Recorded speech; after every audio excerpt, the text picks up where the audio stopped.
Hi. Everybody to Within the Quadrant and Behind the Witch's Veil. Tonight, my sister and I want to bring on our good friends from the UK, all the paranormal teams that we have talked with in the past year, and just to compare the US and the UK on paranormal activity. And sis, how you doing tonight?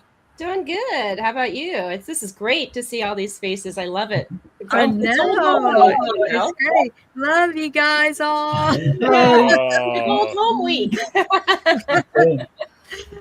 So, we're just going to get started since we do have a lot of you on here. The first thing I want to ask, and you can take turns or somebody can answer 2 or 3, I don't care. How does the UK paranormal activity differs from the American hauntings? Ooh, that's a good question, isn't it? That's stopped us. Next question. Everyone's like, yeah. We have to put our hands up. Should we put our hands up? I'll put my hands Oh, there you go. Yeah. We're going to fight over it now. It's me first. Me first. I think one of the things that we've got in the UK is that history. You know, we've got a lot of history here. You know, I work in a building that's nearly 1,000 years old, and for us, I think it's probably very different to the USA. You know, your history is a lot newer. You know, you've got a lot of buildings and items that come from the UK that still hold that energy. Remember, you know, they still are of that age.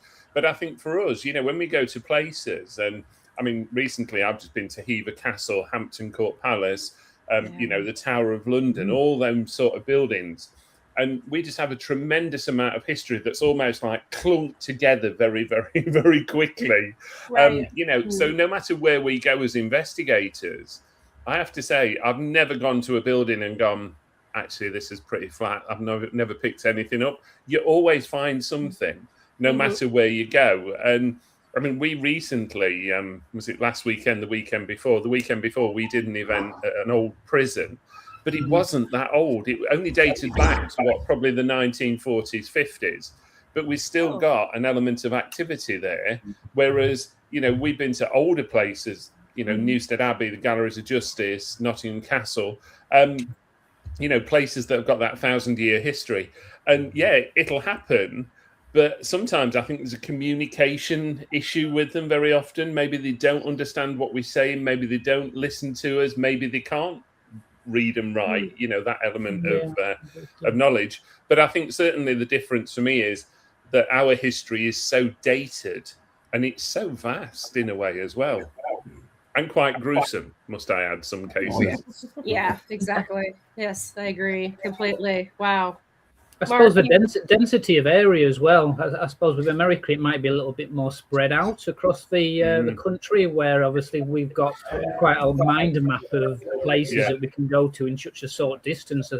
We can be a little bit spoilt, I suppose, for locations and the distance we need to travel to get to them compared to America. Very Yeah, true. that's true too. Yeah. There's another thing to that though. In America, there's a lot more space to keep buildings. So in this country, if there's a hospital that gets shut down or a prison, within a few months, it's a hotel or student accommodation, and you can't go in there. Whereas in America, you've got these amazing hospitals and prisons which are absolute ages, and they're left to investigate. Vacant. So. More space to keep the things that you can go back and investigate with. Right. See, once again, I sort of go on the history, like I was going to mention the history, but like you've got a lot of the US ones which are new locations, and you're getting families through, families who are in trauma, and you know who the characters are, and a lot of people will know the story before they go in there. So, you know, do they know these names already when they go in? And yet we go into a place with like loads and 1,000 years of history. Anything can go through. There's loads of layers, and you know, some of the imagery you pick up on, and it's just amazing, isn't it? But just to imagine what happened on that spot 1,000 years ago, it's incredible. It's a good feeling. Yeah. It is. I think things that certainly me is when we go into buildings and we're getting newer situations, newer hauntings, I'm always very cautious about it at times, because remember, there's still probably family members alive that connect to those individuals, especially if it's traumatic circumstances. I mean, I live in a village where we've got an old mine shaft still, one of the old pits. And they don't want to do anything like that, because obviously there was a lot of local people who died down there. The families still live in the village. So, I suppose we have to be mindful about that as well, whereas I think it was a good point what Andy said. Where over in America, you've got some great buildings that you can just go into. Over here, suddenly if it's empty, it's all boarded up, it's all locked off, you can't get near it. The next minute it's been sold and it's been knocked down and something new's arrived. Yeah. So I think that's one of the big differences with us and the US. Mm-hmm. Well, we're having a lot of fires recently as well, aren't we? They miraculously appear from, well, we won't say developers, but, and that's losing a lot of our history. And Allegedly. Our go-to places are going up in flames on a regular basis. It's just, and it's upsetting. It really is. Oh, wow. I don't know about the US, but I mean, certainly over here, what I've seen and me and Jackie's seen, because we work together, is the cost of venues just getting higher and higher and higher and higher. And nowadays, it's not like it used to be when we first started out, where people were grateful of you going in and having a look in a building and see what you could find. It's now turned into a big business enterprise over here. Right. And some of these venues, it's funny, I was talking to a group the other day and I said probably the average price in the UK is around £1,000 to £1,200 per night here. Wow. And some of those venues will only allow you to go in for maybe 4 or 5 hours. They'll restrict you to 30 people. So it's very, I'm going to use the word governed here now, if that makes sense. Yeah, pay extra to film things. As well. We have a little bit of that here too. Like in Arizona, it's not so much the buildings per se as it is the paranormal teams that kind of weasel their way into the particular building, and then they're the ones that are overcharging. We have a corporate company in the United States now that's literally going in. It's invaded Arizona. I'm sure it's across the United States, but they literally have been coming into some of these historical buildings, like, for instance, Acadia, which is in Oracle, Arizona. It's about an hour and a half away from Tucson, Arizona. And they'll go in and they'll take up to like 24, 25 people and charge $129 per person to do a ghost hunt tour. That's it. Yeah. It's not even, the building itself would charge, I think it's $60 for a paranormal team to go in. Gosh, but if it was a public event, it would be $200 if it was a public event. Yeah. But so do the math. I mean, it's like 24 people times 129, and you're only paying $200. It's like you said, it's a big enterprise.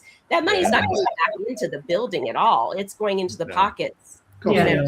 Exactly. And I think that's the issue, again, with the UK, when you've got limited resource of availability of places that are genuine and you can get into them. And then you've got, because of the industry growing and the knowledge of that, you get forced venues that are self-generated that can obviously, look, we're available. The history might not be there and the paranormal element might not be there, but because it's open and they're available and they sell themselves as such a venue, that can muddy the waters a little bit as well. Yeah. So I think that's a problem we have in the UK a little bit, is everyone wants a little piece of it as well. Yeah. What was that? This is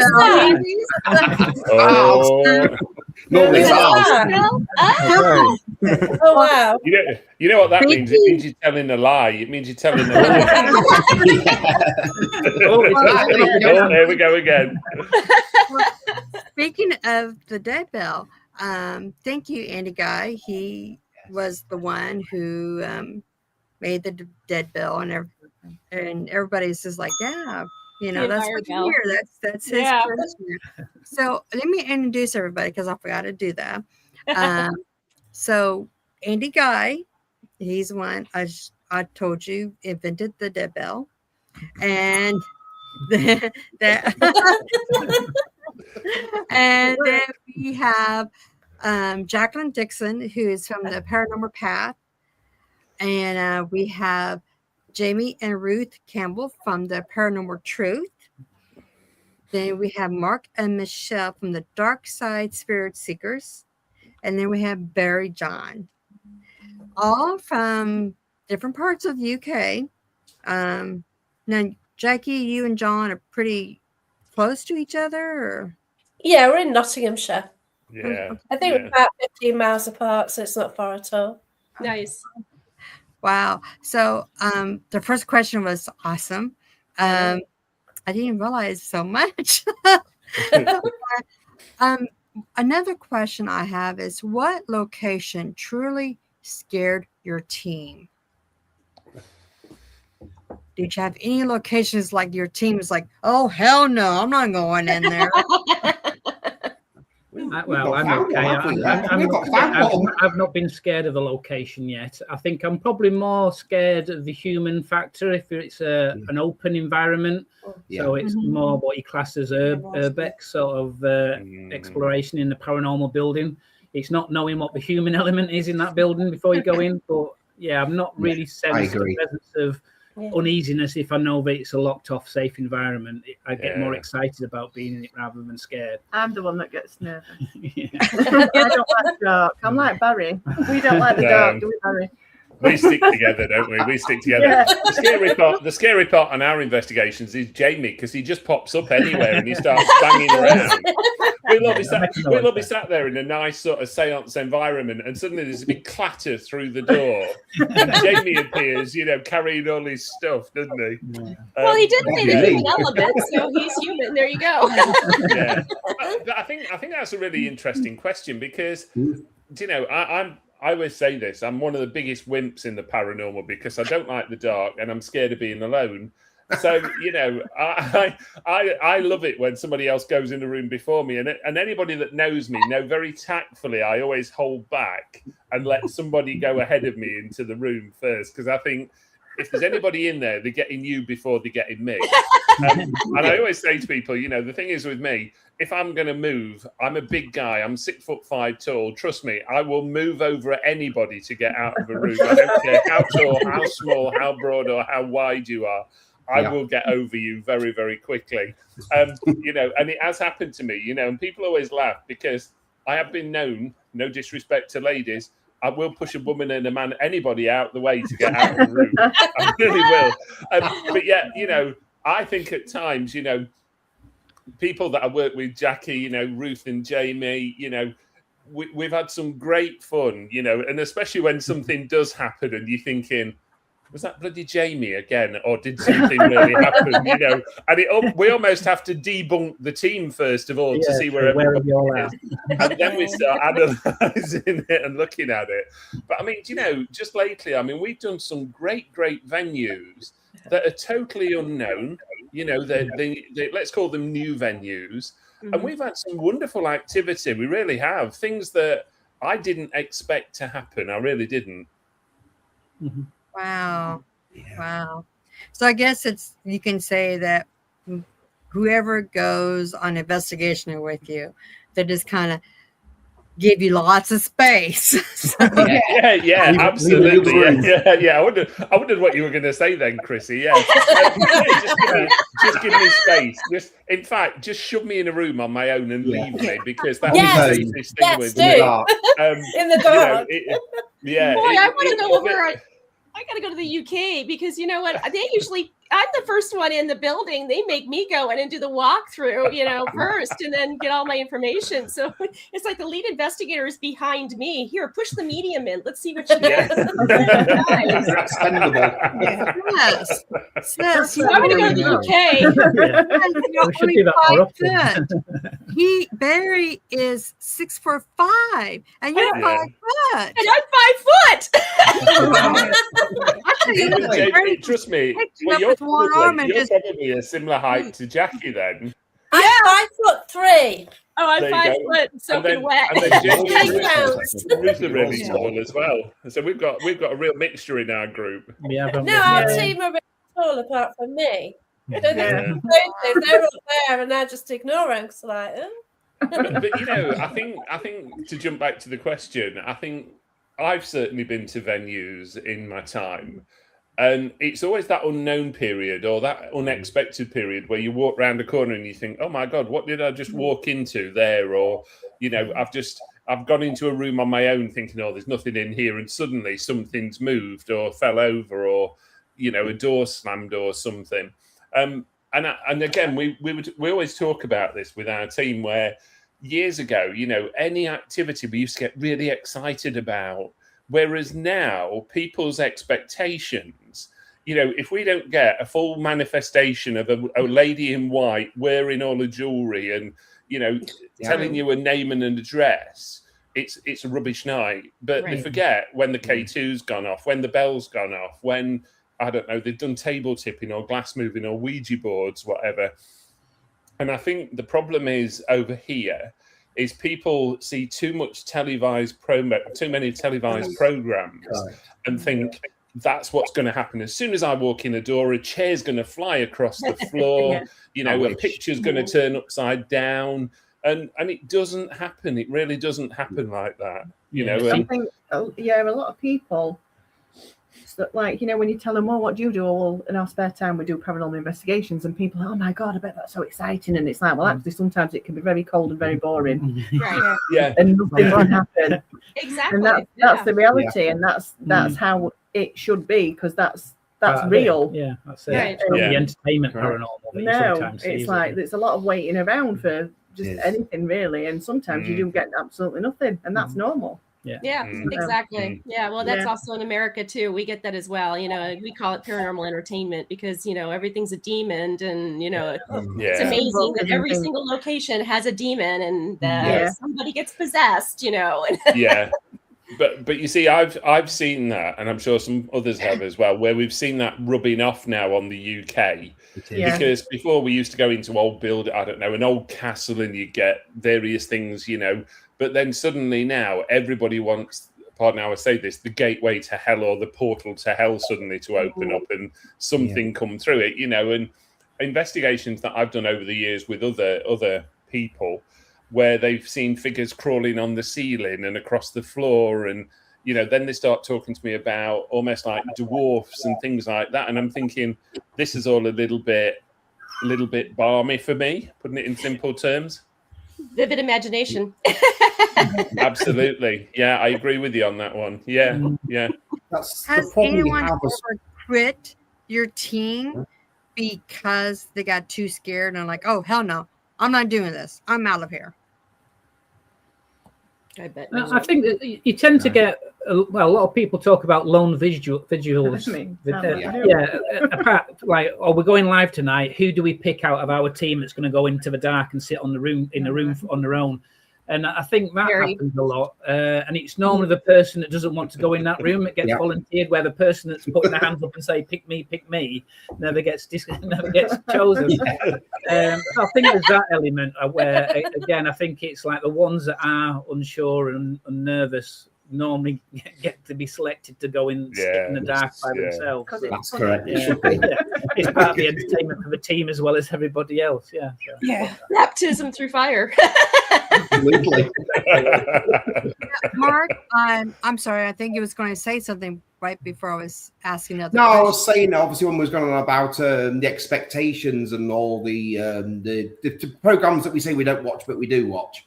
And we obviously doing an events, you know, we get that from a lot of our customers. You know, it's, "Oh, we expect this, we expect that." I tell everyone, don't expect anything.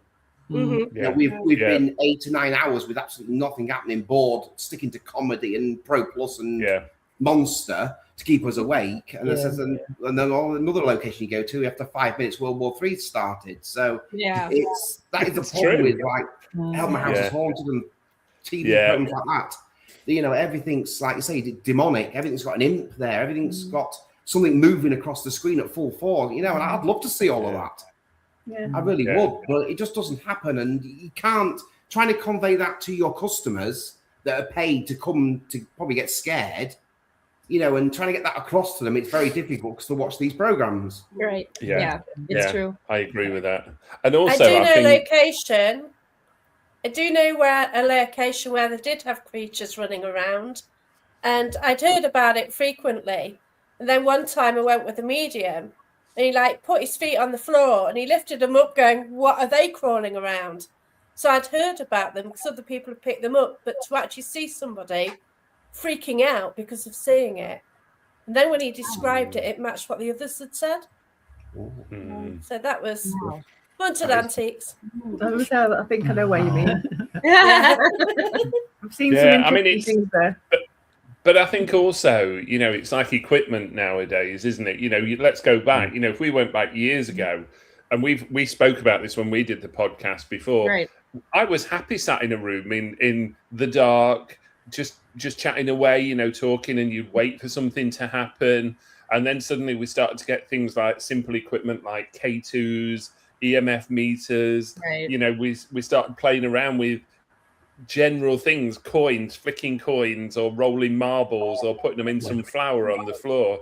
And then obviously we get wonderful Andy who comes along, who devises all these great products for us, which we all adore and love.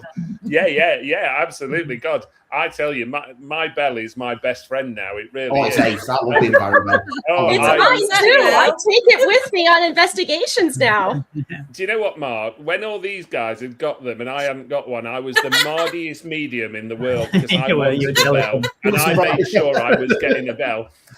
But you know, it's not them so much. What really frustrates me is these apps nowadays on iPhones that everybody has to have on.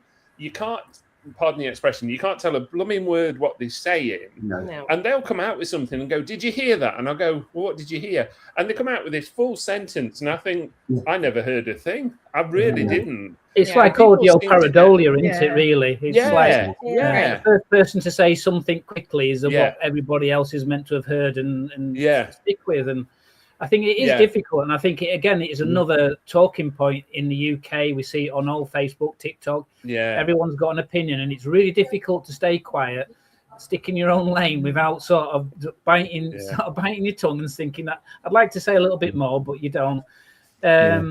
But the good thing, what we like about, is that Andy's equipment is, I think, is that he sort of uses the elements a lot in his new gadget. So again, he's bringing sort of what's around you in a very sort of simple format that works, but it's sort of, as we're all talking about it, because it works so well, because it's taking what's in the room.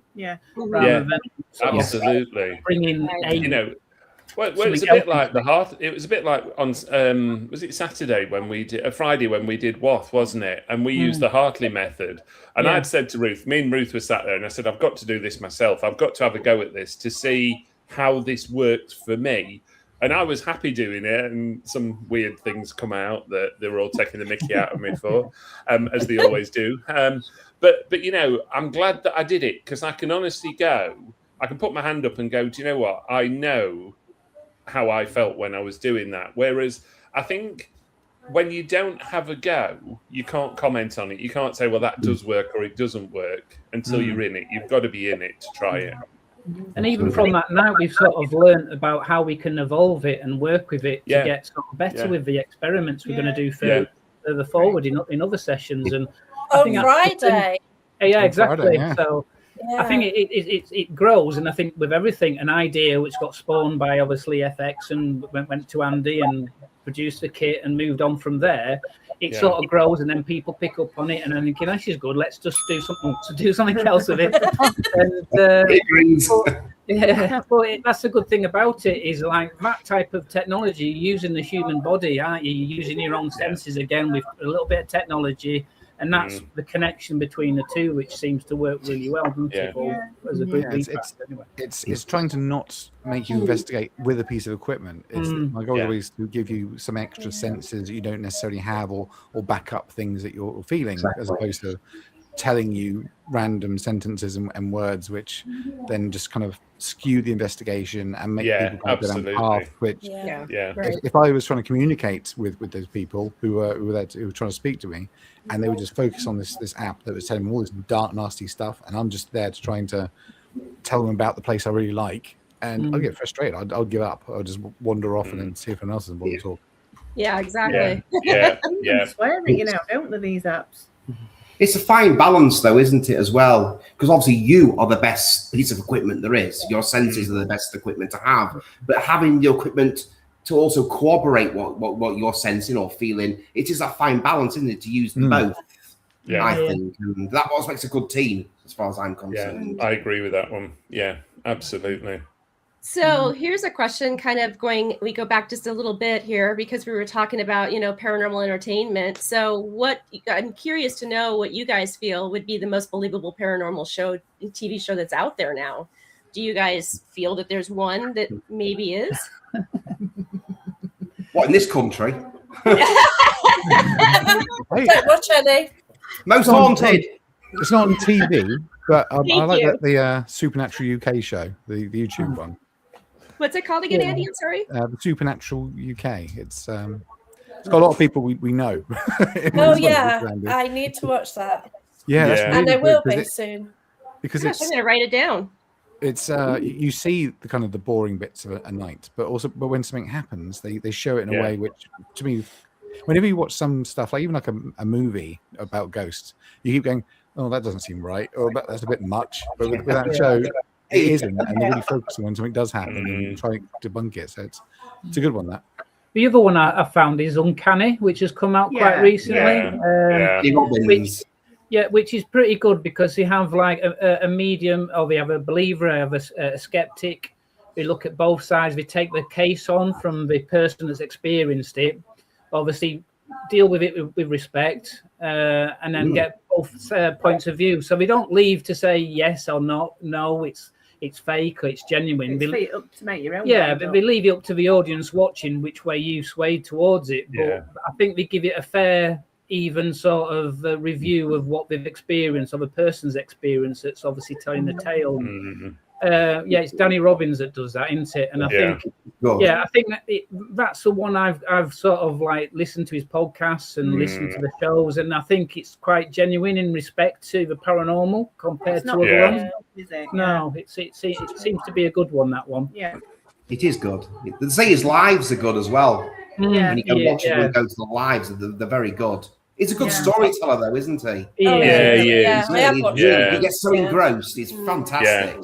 Yeah. I can remember we did East Drive with Danny. We did it as I think it was a BBC podcast, if I remember. And we were trying to almost mimic what happened at the Enfield poltergeist case. And when we was up there, a couple of weird things happened, and even for me, and I'll always be honest and go, I can't explain that. I don't know how it happened. I don't know what happened, but something did. And I think what's good, as Ruth and Jamie was just saying, is leaving people to make up their own mind to go, actually, I do believe it, or actually, you know what? No, I don't really believe what happened. And I think with certain programs, I'm not going to mention names, with certain programs, I think for me, it's almost preying on the vulnerable at times, on people who need some attention, if I can word it very professionally. And I don't feel that's right for me. I really don't. I think, do a proper investigation, go into it and do a proper investigation. But, you've got to think of individuals. What are they like? What's the health condition like? What's the mental health condition like? And we have it on events. We see this, and people will come along and you've almost got to try and either get them to engage or they'll be over engaged with us on this event. And again, people do come out with things and you almost think, can't really answer that one for you because it's not really making much sense. And it is difficult. It really is. It's hard. But I'll always repeat, TV is TV. It's got to have some sort of interaction. It's got to have some sort of entertainment value. If we all sat there on a Saturday night for 2 hours watching a program and they were sat in the dark with nothing happening, next week we'd go, do you know what? Let's go down to the pub and we'll have a beer. Yeah. You would, wouldn't you? You would. Yeah, exactly. If you could investigate anywhere in the world, where would it be? Alcatraz. Oh, Jacqueline. Yeah. Queen Mary, because my dad worked in the engine room there. So he actually worked on the ship. I've got an original vaccination certificate. Oh, wow. When he worked there. So he always mentioned it when I was a child. Like, fathers to do, they go on and I think, yeah, whatever. Then he sort of turned into ghost hunting. Queen Mary, wow, tell me. But by then he got Alzheimer's and dementia. And I couldn't get much information from him. But yeah, so I sort of gathered bits about the engine room, but by the time you can go, is it haunted? Like, it was just too late. But yeah, I really want to go there. See, I'm just a bit weird because I'd want to do something like an Aztec temple. I would go to Chichen Itza. That would be cool. I would, honest. Yeah, I would. I've been to a few Mayan pyramids. I've been to Chichen Itza, Uxmal, Xcaret. Wow. That's what, Cancun as well. So I've seen some. And that's so absolutely amazing. And the environment and like what happened there as well. It's really kind of barbaric. And the Mayan culture fascinates me. And that is up there on my list. That's you have a lot of energy imprint on those buildings for sure, I would imagine. Yeah, absolutely. Yeah, there's something there, haven't you? Or you're just not doing it properly. You know, it's yeah, absolutely. How about you, Jamie and Ruth? What do you think? For me, I don't know. We haven't don't think we've had this conversation. No. For me, Hampton Court. Yeah. I was so jealous Barry went to Hever Castle. I'm dying to go there. Just anyway. I've always been fascinated with the Tudors. So that would be me. Mm-hmm. Well, I've sort of done Borwick Hall. We went to Borwick Hall, didn't we? Yeah, that was good. Yeah, which is quite close to where I was born. And I know my grandma's sister worked there. So I went and looked around Borwick Hall, and I was hoping to make some form of contact. But it's such a nice old stately home as well, just local to me. That was a nice place, and I'd like to revisit because sometimes, as I say, a second visit, a third visit might just open up the doors a little bit more. Right. Yeah, so I'd like to go back there again. Actually, in Cusworth Hall, where you proposed. Yeah, Cusworth Hall. Yeah, that'd be my birthday, and that was on a ghost hunt as well. It was, wasn't it? Yeah. I love how excited you sound there, Jamie, when you say that. Yeah, it was, wasn't it? Generally, it was. Yeah, they say like that. Yeah, you were scared stiff. I was terrified that night. I picked the moment for her to say yes because she was just too scared to say anything else. Tears. But it was a really active night, wasn't it? And that's what I mean. Everything was going off as well. So it was good. But when you think, I mean, we are really lucky. So places like Thornbury Castle, you can even go and sleep in Henry VIII's bedroom, for instance, that he slept in with Anne Boleyn, and going to Hever, was just tremendous. And you can stay at Hever, but not in the main house building. It's sort of like a reconstruction village just outside. But we are really lucky to be able to do that, and I would love to, I'm like Ruth, I'd love to stay in Hampton Court Palace for the night and see who's going to come screaming down the corridor at me or something. What about you, Andy? Well, mine's a castle as well, weirdly. I do love doing castles, but the one I'd really like to do is Čečín Castle in Slovakia, which was originally built sort of during the Mongol invasions, but the most famous inhabitant was Elizabeth Bathory, and I've always been a bit fascinated in her story and all there's a lot of gruesome things that came out, but if you kind of dig into a little bit of the history, you can see actually it was because that there was some rich men trying to prey on her and take her land and made all this stuff up, but history has completely kind of lost any evidence of that, and they're just left with this story of her, almost vampirism on it. So it's one of those occasions where you think maybe if history can't solve it, maybe an investigation, something tapped into the paranormal, you might be able to then tweak a little bit more out the story and see if anyone's there who wants to communicate that sort of story, which history's kind of forgotten about. Yeah. Need a Mark, road trip. Where do you think you guys would, if you could investigate anywhere in the world, where would you go? Well, Oz. Huh? You know where we'd like to go, Alcatraz. Yep. Hundreds, obviously, and there's loads in this country. It's I'd love to do the Tower of London. I really would. but obviously that's off limits unless you're really, really into the the richer side of society. But one place that is megally haunted, and I'll say this, is Buckingham Palace. Oh, I imagine so. Being a guard out there for many years when I was in the Grenadier Guards, you hear stories, you hear things and everything like that, and it is megally haunted. It really is. Such an historic building as well. Yeah.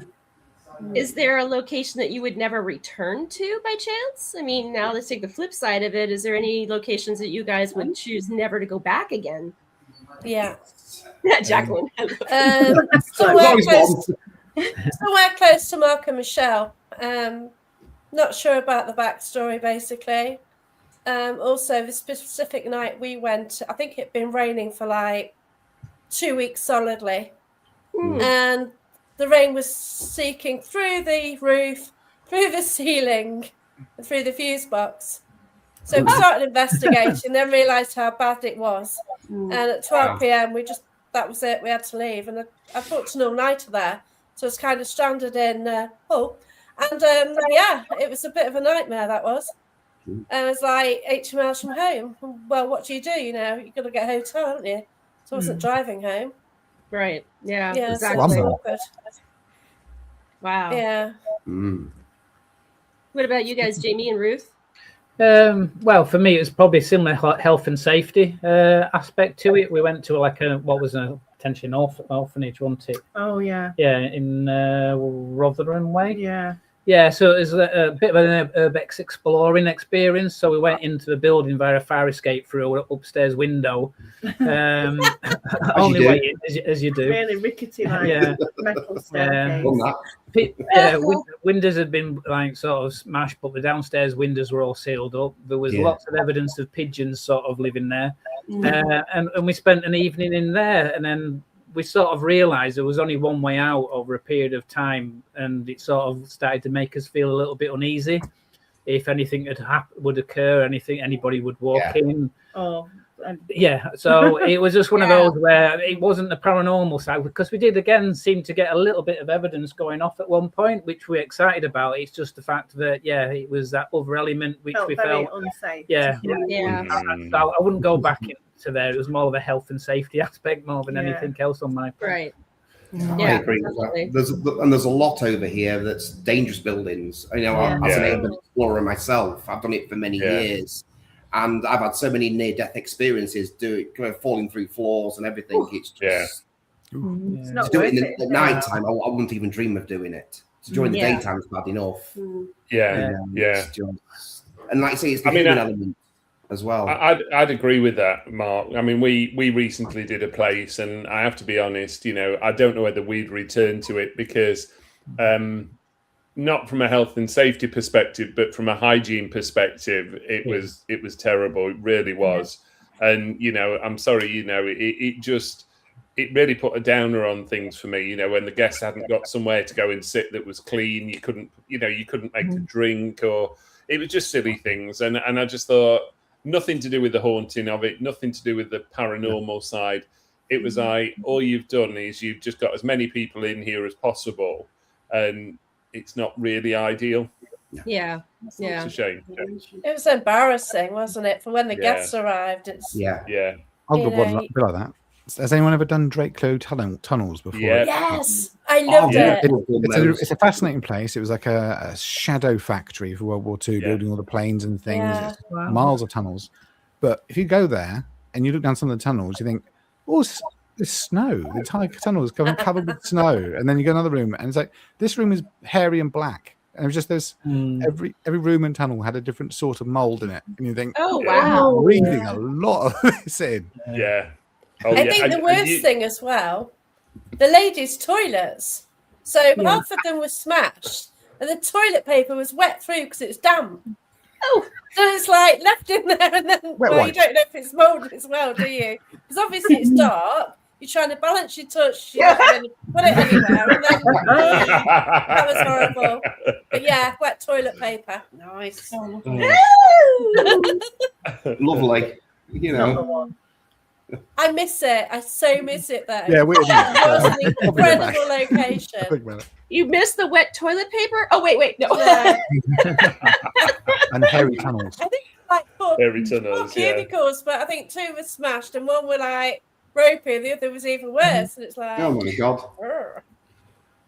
Yeah. We don't have to worry about that being blokes. Yeah, it's a good place though, wasn't it, Farah? Did you like it? Very lucky. Are there any regions in your area about a legend that no one in America knows about, or no one in the UK knows about, that you've been to? Legend. That's what I was all thinking. In a legendary place that you have been to, but no one else knows about. Go on, Andy. Or doesn't do nothing. For a few years. Andy's and it's I live in the south coast, and there's this place called Curdridge, and there's this medieval tale of the Curdridge witch, who apparently got chased out by the visitors, by the villagers, and they went to go and literally kill her. And what happened next is they saw this hare running across away from the house, so they shot the hare, and then they thought they'd killed. Her name was Kitty Knox, and since the legend of Kitty Knox, there's this area now with a hill that's called it and the street that's called it, and people to this day are still seeing this figure cross the road that's there. So I go down that way quite often, and occasionally we've done little investigations where I've mounted a camera on top of the car and drove up and down looking for Kitty Knox, because it's such a profound legend that the local church even made a gargoyle of Kitty Knox and put it on the side of the church. Ooh. So she's well known locally, even though it was so long ago and nobody knows much about her apart from the fact she could change into hairs. But I've not yet captured her on camera, but I'm trying. I think we sometimes that location, me and Barry and Jamie and Ruth have done, there's a lady called Elizabeth Shepherd. So basically she was walking on a main route home, and she's been spotted by people sort of locally in the area. But I kind of think that she's coming through on some of the investigations as well, and she's trying to tell her story. So basically she got murdered. The guy went to the next pub, another pub towards Nottingham, then ended up getting arrested and getting hung. And, you know, that's the story out there. But it seems interesting, the information we're picking up on. And it's like a continuous story, so I'm quite intrigued by it. Wow. We've got files. We've been to a Hemmingsfield colliery pump house, so an old mining shaft where the pump that used to pump all the water out of the local mines in the area just to make sure it was dry for the miners to be down there. We've visited it 3 times now over last year, haven't we? I think, and you've witnessed or you've seen. I saw something, but it was that quick. I was almost like, did I see that? And then that was the first time, wasn't it? We went back the second time, and we were speaking to the gaffer, the boss. And I told him, I described what I saw. Yeah. And he said, go on, you. Okay. No, it's okay. But it was you'd seen a little boy, or you felt you'd seen a little vagrant boy, sort of in like Victorian. I've described what I saw. I saw him from like knees up. Yeah. And he ran. And from the pump house, little sort of from the cottage to the pump house. And he said, "Yes, that's the boy." Was he a vagrant boy? He was a boy that had his dad and his uncle had died in a tragedy somewhere else, and he come to live with the family that was in the pump house. So he only lived there for a few weeks, and then he went into the pump house and fell down the shaft and drowned in the water. And he said it's been seen at the side of the road. You know, there's been that many different sightings of him. And what I said he was wearing, he said that's the exact description that other people have given. Yeah, so there's numerous witnesses on different times of the year on that roadside that have driven past at night and during the day, and they can't explain what they've seen, and it's like they've been there at that building, have had all these stories relayed back to them. It's like really something that we've sort of like intrigued by, really. I've never seen him since. No. Oh, wow. That's interesting. But it was just literally, I just happened to look and I just saw this. Something. Yeah. Yeah. And I went, did you see that? Nobody else did. And normally we had the camera, and it's normally the case. We checked the footage, and the camera glitched around that time where I was panning across. So again, it seems that for some reason spikes or some camera anomalies don't seem to capture things where you really hope they do. It's Right, yeah. Annoying, Yeah, very. Technology. Has there been a place that you absolutely refuse to investigate? Oh yes. Send it to me. It's well, I have. You know, it's called the Husker Memorial, and it's where is it?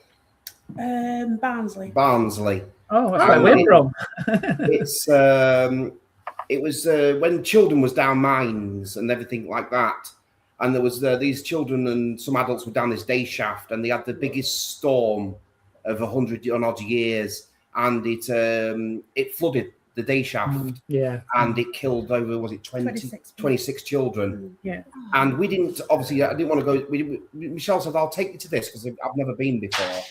And the bit, the exit point where they could have got out of if they hadn't been flooded. Obviously, it's got a fence around it now, but obviously you can slightly climb over the fence. It's only like 2-foot fence, and obviously it's been backfilled. So I stood on the actual entrance there. And no word of a lie, I felt like I was gasping for breath.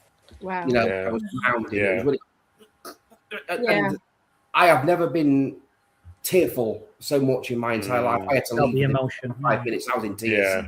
Yeah. And I thought, I don't want to investigate there. Never want to investigate there. I can understand that. Yeah, same here. Absolutely. I mean, out of respect, I don't think I'd want to investigate there. You know, it's and I said to Michelle, I said, I don't want to go back again. Never. Do you know that's funny, that, Mark, because I mean it's like if you go on holiday, isn't it, and you go to an old place and people will always go, "Oh, did you pick anything up?" And I think no, sometimes I don't want to pick anything up because it's that respect thing of almost going, actually, this was a real tragedy. Right. I don't want to connect with it. I don't want to be in that. I don't want to call it negative, but that real sadness period there. What's happening? It's gut wrenching. Yeah. And especially children. I mean, yeah, absolutely. I mean, you know, I've always wanted to go to like prisoner of war camps to pay my respects. Really, you know, that's what I want to do. Right. I don't want to go to investigate. I don't want to go to connect. I don't want to go to bring a message back or anything. And if people said that to me and said, "Oh, you know, would you bring a message back?" I'd actually go, "No," because that's not what I'm going for. I'm going because I want to pay my respects, and I want to feel the emotion. But I want to feel the emotion for me, myself, to think, I hope this never happens again. That sort of scenario. Yeah, you know, exactly. it's like Auschwitz, isn't it? Yeah, you want to go there to pay your respects. It's obviously I've never been, but it's a somber place to go to. And I remember some YouTuber, I don't know if they was joking or it says, "Oh, we're going to go do a paranormal investigation." I said, "Well, one, you can't. They won't let you. And two, how disrespectful would that be? Disrespectful because that was mass extermination." For Christ's sake. Yeah, I mean, but we find this. I mean, one of the venues that we use, and it's a place where I work, where I'm very close to, and we've got a religious building. It is still religious. It's still consecrated ground. Yeah. But yet certain groups have gone into the consecrated church with Ouija boards. Oh, no. And I'm sorry, that for me is that's a no. You know, that's a sign of respect for religion. Even though I'm not religious, and I'm not, there's an element of where do you cross the line? I'm sorry, that's crossing the line for me because, you know, I appreciate that that's a place of worship. And I think that's what you've got to really think of there is where's the boundary, if that makes sense. Yeah, that's one as well. I won't do a cemetery unless it's a deconsecrated one that correct been buried in for 100 years, and then so I don't want that thought of you're there doing the investigation and then someone walks up because they wanted to see their granny. You know, it's no, that's exactly. Yeah, and you've got a Ouija board on top of their grave or whatever. You know, who are you talking to? I'm talking to this lady. Oh, that's my grandma coming through there. You know.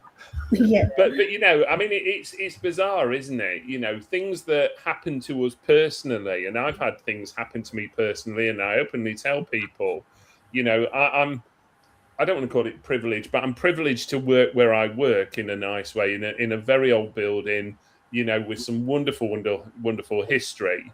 You know, and when I tell people that I've had my name called, I've been locked in rooms, I've had curtain poles drop on me, you name it. You know, I used to have a pub in the Cotswolds, and every night when we went to bed, we used to straighten up all the pub, put all the chairs around the table. Used to come down in the morning, and they'd all been put around the Ingle Nook fire. And you used to think, okay, somebody's been up to something in the night, you know, and that was a nightly thing, you know, it happened all the time. You know, and you could actually, if you're upstairs, you could hear the chairs being, you know, like you drag a wooden chair across the floor, you could hear it being dragged. Right. You know, that's incredible. Yeah, which pub was that again? Exactly. It was called the Black Horse in Shipston on Stour in Warwickshire. Wow. Yeah, fantastic old pub, really go. was. It was. Yeah. Road trip. Oh wow. So Well, I think this was awesome. This was absolutely great, wasn't it? Yeah. it was, yeah, it was great. You know, it's nice to, you know, have a podcast and just lay back and talk to some new friends and old friends and come together and share the ideas and everything with the paranormal universe that's around us. The USA, the UK, and other countries as well, like Canada, Australia, and you get it, all the other countries. What do you think, or what advice would you give to people who wants to start out as a paranormal investigator, as a team? Wow. As a team. Be respectful for a start. Yeah, absolutely. You know, prepare to be bored. Yeah. Yeah, You know, exactly. Take your own amusement because you need it. Be prepared to be dirty. respectful and keep yourself open. Yeah, that's a good point. Yeah. Be prepared to sit on wet floors, dirty floors. Yeah. Forget taking any form of cold nights where everyone else is in bed and you're out there freezing whatever off. And Yeah, 3 that's true. o'clock in the morning. Yeah. Yeah. Hot, it's cold, you know, I mean, yeah. I think Use your own senses. I think people do think there's an element of a grandeur to it, don't they, at times? And let's be honest, there's certainly no grandeur to it when you're trying to make a cup of tea with lukewarm water most of the time because your power's gone off. That's if you've got any at all. Yeah, you know, you're all huddled in a corner to try and keep warm because there's no glass in the windows, and you've got a minus 20 breeze blowing through the building. You know, and it's always. I mean, I always. Yeah. You know, it's hilarious. I mean, I remember doing Alton Towers many years ago, and it was something like -9, and I got home and actually got straight to bed in my clothes because I was so cold. I just got straight into bed in what I was wearing because I didn't want to get changed. I don't blame you. Yeah. Oh wow. I think the other element is not to worry about what other people are doing. If you're going out there, don't compare yourself to anybody else. Just as you say, be prepared just to experiment and then say have your own thoughts and just try them out and just see what happens. And if it don't happen, then it doesn't work, then so be it. But yeah, just don't compare or worry about if people are saying this happened here, this happened there. Just be prepared to just do your own thing and just learn from it. Again, there's plenty of people out there that you can get decent advice from, and you'll probably pick that up as you go. If you're serious about paranormal, you know who to trust and who to listen to and who to not. And I think, just don't rush it. Just take your own time and develop yourselves when you first start off. That's what we've done, haven't we? You'll learn as you're going along as well. Yeah, you're always learning. I think everybody here is always learning from somebody else and taking advice. Exactly. Yeah. Don't go and buy loads of expensive kit. Because Yeah. you can get things relatively Unless cheap. You buy might it not from- like it's doing not this. massively Yeah. expensive. No, You exactly. might sort of go out once, think it's not for you, and then you're stuck with Yeah. all this kit. And Yeah. you've got to learn Hey, how don't to look at the use bell when you said kit as that. well. That's not expensive. No. To be honest, you should get some right. Jacqueline, no, he's going to raise his prices now because you said it's not expensive. No, but, you know, for what it does, you know, it is. Oh, here we go. Here we go. Yeah, that's just holding it, but yeah, that's crazy. But you know, one of the things I'd add on is document what you're getting. Yeah. You know, write down what you're getting, because Yeah. when you start out, the small things really do excite you. You know, when you get your K2 going off, or I don't know, whatever, you know, your camera batteries go, or whatever, you know, and you're really excited. But come like 5-10 years down the line, they're not good anymore. It just happens, and you just put up with it. It's just like, oh, it's done it again. Yeah, oh, not again. For God's sake, do something different. If you Go on, when Andy. you start out, I mean, people remember come up with names and dates when they come to mind, or that comes out through like Yeah. board or rods or equipment. Yeah. If you actually kind of take some notes of those, and if you go back a few times, you find that's just quite interesting about that same name in the same place 6 times. Yeah. On different means, and if you Yeah. don't make some notes, you never kind of pick up on that. It's interesting that, Andy, because our empath device, the first time it said my name, the first time it ever did it was at the priest cottage, and a lot of the times when we go there, my name comes out, and normally in the nursery, Wow. which is weird. Yeah. Yeah. It's done it at a couple of other places, but and it did it the very first time. It did it, and I actually called out and said, "Who was here in this room right now?" And immediately it says Ruth, and I swore. I don't think I've ever heard mine ever say Ruth. That's the weird thing. Yeah, Well, yeah. bizarre. It just I'm gonna check knows it's in there. My name as well. Well, that's a good thing, though, Andy, isn't it? It's a good thing it doesn't say Ruth when Ruth's not there. Yeah. So, Yeah. It's We'll find Jacqueline out. in there. Yeah. 'Cause it Well, says let's Jacqueline plug as well. everybody in these last few minutes. So, Andy, let's start with you. Plug yourself in. Plug myself. Always plugged in. So Oh, by the way, before we get started, Andy, my daughter wants to know if you remember the big spoon. oh yeah. Hashtag big spoon. That's a good question for everyone. Has everyone ever been spooned? By a ghost. Big spoon. Yeah, but big spoon by a ghost. And were you the big Yeah, spoon? big spoon. I'm sorry. She's not here right now, but she said she was here. Oh She yeah, would I have to remember. ask that question. I remember. I'm waiting for that moment myself now. It's a bucket list item for Andy I'll now. let you know. But yeah, for me, best place to see what I'm doing and what things I'm making is skytech.co.uk. It's where I put everything when I'm launching it or just showing it, or I do lots of demos of the things I'm doing on there. So that's a good place. Or if you find me on Facebook, I'm under Andy Guy. Always want to have a little chat with people, interested in helping what they're doing. I'm very big into supporting other people's research in any way I can. So yeah, always happy to have a chat. You got anything big coming up, Andy, that you want to share? Or I've got a big spoon coming up. I guess I walked into that one. Yeah. He just doesn't know when or where. Yeah, it could happen. Yeah, I always bring something new to there's a convention in the UK called Parameet, which is like a big friends club now. It's a lovely place to go, but I always like to bring something new. So I'm bringing something called the Parasonics, which is automatic jukebox which plays different sorts of music depending on what's been triggered, and then stops. He's done it now. Musical chairs, and then if it detects the same type of thing, it continues playing, or else it moves to the next track on that type of music. All right, I guess all of us are Oh, going to be get on ready. this Get one. ready. The orders are going to be coming in now, aren't they? God, Yeah, the I'm going orders to be are coming in. spending That's more the money on Andy's stuff. Exactly. Not fair. Yeah. Supply and demand. I have Do we everything. need to stock up on 9-volt batteries for Paranormal? Oh yeah, got to get those 9 volts in. I'll bring better some buy next time. some more, yeah. Well, how about you, Barry? The best. Well, yeah, you can find me either on the website www.barryjohn.com.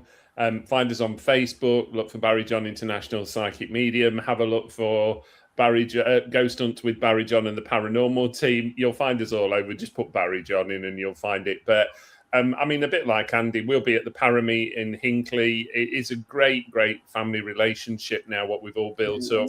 We all have a really, really good laugh. We take it all very serious. And the good thing is we all have a very open mind of people's views and opinions. Last time we was there, I did almost like a trance session for people, which people were interested in because they've never seen trance. Maybe this time I might look at doing something different again.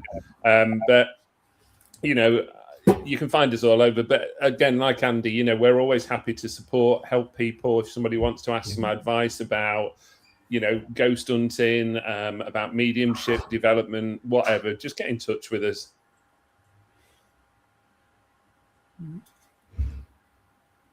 You're very welcome. It's gone really quiet. I put my mute on because I heard my grandkids coming up. It's like, oh no. That's it. Time to go. Yeah.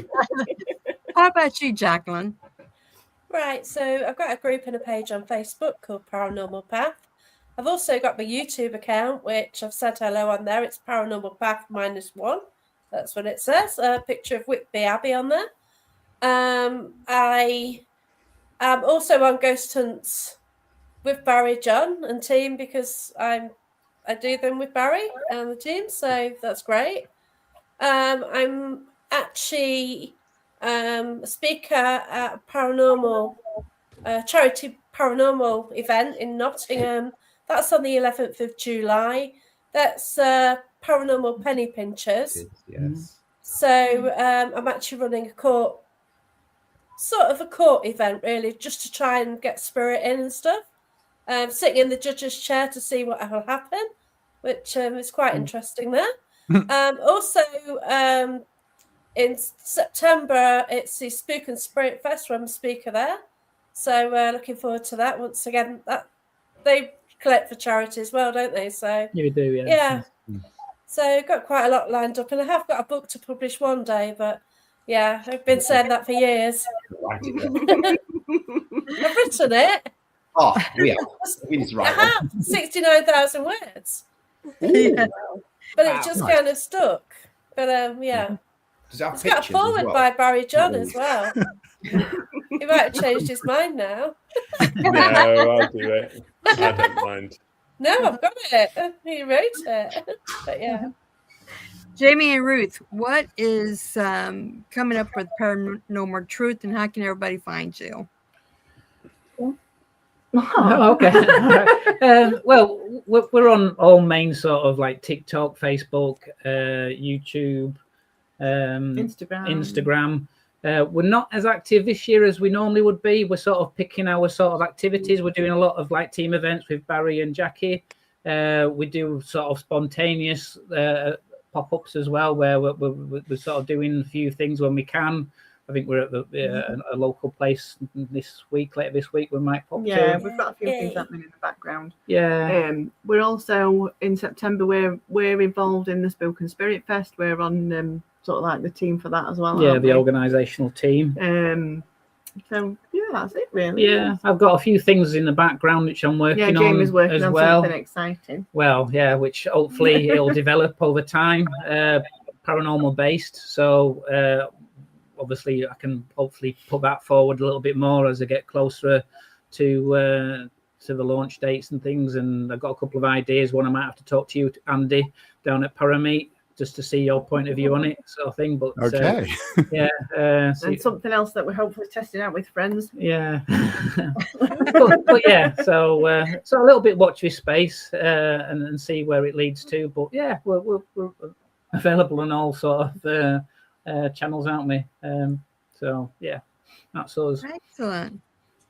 And Mark and Michelle. How about Oh, you? well, 'Cause I know we're you on. guys been really We're on busy. Facebook. We're on YouTube. Obviously, we have our website www.darksidespiritseekers.co.uk. We've been pretty quiet this year though. We haven't done as many videos as we normally do because we've been that busy behind the scenes. We've got a lot of public events coming up. We're going to be at the Parameet this year, aren't we? It's the first time we've ever been. We're guest speakers again at Para Chat, which is it Hull? Yeah. Yeah, that's organised. That's last year. That's where we met Jackie. Yeah, That was a great event. So we were invited back there again this year. We've got a Paranormal Penny Pinchers in September coming up, where we're one of the guest teams there for hosting teams. That was it. And then we've got our own charity event coming up. Was it November? Is it November or October? I'll get back to November, yeah. And that's in aid of Combat Stress, which is a charity that's very close to my heart. And that's Mill Street Barracks. And that's at Mill Street Barracks. So that's a good one. And so we've got quite a few events coming up. That's all on our website as well. Our public events. Some are sold out, which is good. Oh, that's awesome then. Yeah. So, And so Michelle, sister, I you can't have wait. anything else you want to say? No, I don't think so, is it? I'll find when I get back up to the room I've forgotten something, but never mind. You know. Yeah, I do do. that too. Yeah, you How about you, Medium Red? Oh, I just want to say, Michelle, I can't wait to see my cards. I'm so excited. Well, my 2 sets of cards. I'm so They're excited. really Michelle good. is making, actually, she took my image and she's making tarot cards for me, medium red tarot cards. wow.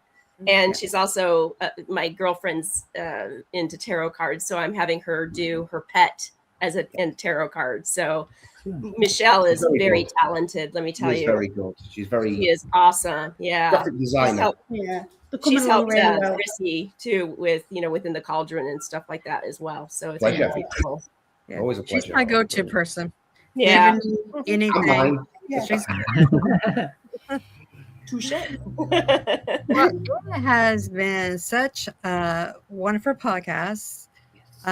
Thank you all for coming on, sharing some of your answers to some of the questions we have.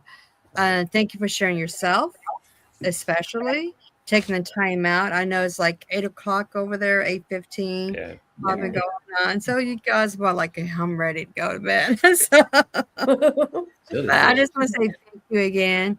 We appreciate this, and maybe we can get together in the future too, or maybe Absolutely. Medium Red and I can go over there and visit everybody. Yeah, that'd be cool. Yeah, that'd be cool. That would be Fabulous. awesome. It would be awesome. Yes. But for everybody out there in the audience, please subscribe, like, and share our channels, and jump over to Barry's, Andy's, Michelle, Mark's, Jacqueline's, and Jamie and Ruth, and subscribe to their Facebook, to their channels, whatever they have, and just say hi to them. And I just want to say, get your spook on, don't lose that spookiness, and just have fun. Blessings, everybody.